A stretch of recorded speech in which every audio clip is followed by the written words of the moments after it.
Hii ndio hali ya Pemba kwa maembe yametuzidi.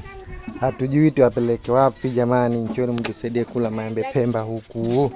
Hatuyawezi haya jamani. Wa Pemba njoni Ramadhani hii.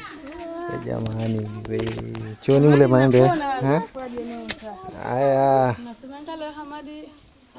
Njoni ndo lopamba sinde mazikoni. Wananti huo. Jamaa sasa maembe hajachukuliwa sasa. Bwana Maembe kule. Kampata ndoo mbili. Na humo ya mumo. Haya. Mbona wanakuchukuliana?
Vamos,